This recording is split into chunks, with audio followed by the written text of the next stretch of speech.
Buenas noches, queridos amigos de EBTV.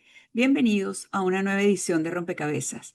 Soy Carolina Jaime Brangé desde Caracas y hoy, para variar las últimas noticias que hemos tenido, tenemos una noticia maravillosa y a una invitada todavía más maravillosa. Se trata de nuestra escritora, periodista, articulista Karina Sainz Porgo, quien acaba de ser distinguida con el premio Mariano de Cavia, uno de los premios de periodismo más importantes que otorga el Reino de España.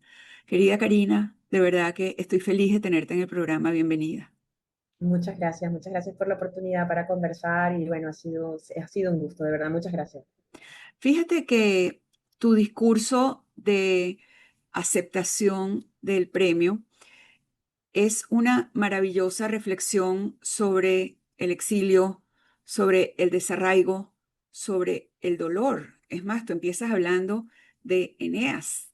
Eneas sale de Troya con su padre anciano a cuestas y con el hijito agarrado de la mano. De hecho, hay maravillosas rendiciones en la historia del arte de ese episodio.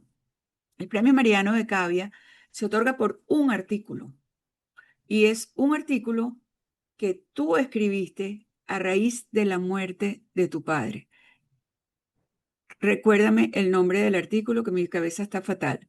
El título era una columna de opinión que el título es Lo que más duele no es el desarraigo.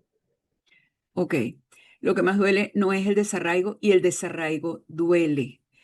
Lo que más duele, en tus propias palabras, es entenderlo, Exactamente. aprehenderlo, darte cuenta de que te tocó.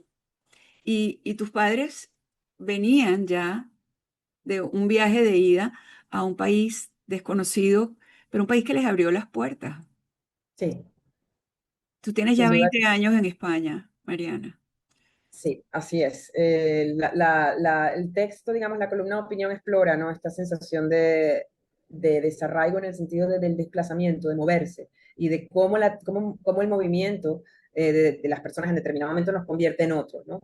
Entonces, bueno, a partir de la idea de que mi padre había crecido, ¿no? Fue de Francia como exilado republicano español, se fue a Venezuela y luego en su vejez abandona Venezuela. Y dice, mi padre fue Eneas varias veces en una misma vida, ¿no? Porque estaba abandonando aquel lugar, aquella patria destruida, de que es un poco esta idea de que siempre y cuando alguien tenga que abandonar su lugar en el mundo Troya, Troya sigue ardiendo, ¿no? Es decir, es aquello que se destruye. Y es una idea que para mí es recurrente y es importante. Y de hecho, esa noche, la noche de la ceremonia de entrega, estaba Sergio Ramírez, que además Sergio Ah, Ramírez ha sí, el tenido nicaragüense. dos exilios, ¿no? Dos Ujú. exilios. Y él me decía que él se sentía muy identificado, ¿no? Con Eneas. Me dice, yo también he sido Eneas, yo también soy Eneas, ¿no? Entonces creo que de alguna manera tanto el texto, el espíritu de la columna, como la plasmación digamos, en la aceptación del premio, es una reflexión directa, ¿no? Sobre nuestra identidad, sobre el lugar que ocupamos en el mundo y cómo podemos sentirnos absolutamente desarraigados, desplazados, incluso sin movernos, ¿no? De nuestro propio barrio, ¿no? El hecho ya de sobrevivir una circunstancia, de sobrevivir una enfermedad, de sobreponernos de algo, ya nos convierte en otro, ya nos convierte en otra persona completamente distinta. Es que la migración la vive tanto el que se va como el que se queda. Y son Y procesos, claro, muy muy profundos. doloroso, Claro. muy doloroso. Ahora, fíjate, tú me dijiste en otra entrevista que yo te hice que tu papá adoró Venezuela, que a él le encantaba Venezuela. O sea, Sí, su relación con el Venezuela era tan profunda y tan potente. Creo que tanto él como mis abuelos nunca se plantearon regresar a España, nunca se plantearon volver a España. Y realmente Venezuela era el lugar que ellos eligieron y que entendieron como suyo, ¿no? Y a mí me resultaba muy doloroso de la misma manera que estoy segura que muchos hijos e hijas sienten el dolor de ver que sus padres han muerto fuera, ¿no? Cuando realmente tenían una sensación de arraigo muy profunda con el territorio, con lo nacional, con Venezuela. Y eso es un elemento que está muy a flor de piel. Tanto para nosotros, para la diáspora venezolana, pero yo como para los seres humanos en general de un tiempo especialmente duro en temas migratorios.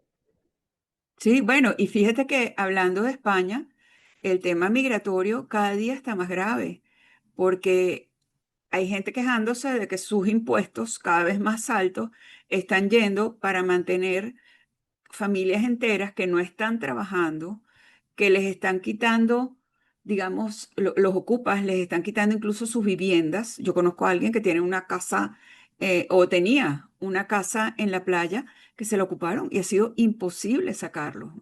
Entonces y ahorita en las noticias, mi hija menor vive en Barcelona y ver la violencia con que están actuando muchos de los inmigrantes me da miedo porque ella vive sola, ¿sabes? Alguien que la persiga de noche, que está regresando de verse en un bar con unos amigos. Está muy, muy dura la situación. Entonces dicen, no, que es racismo, que es, que es ser antimusulmán. Y yo digo, no, no es eso.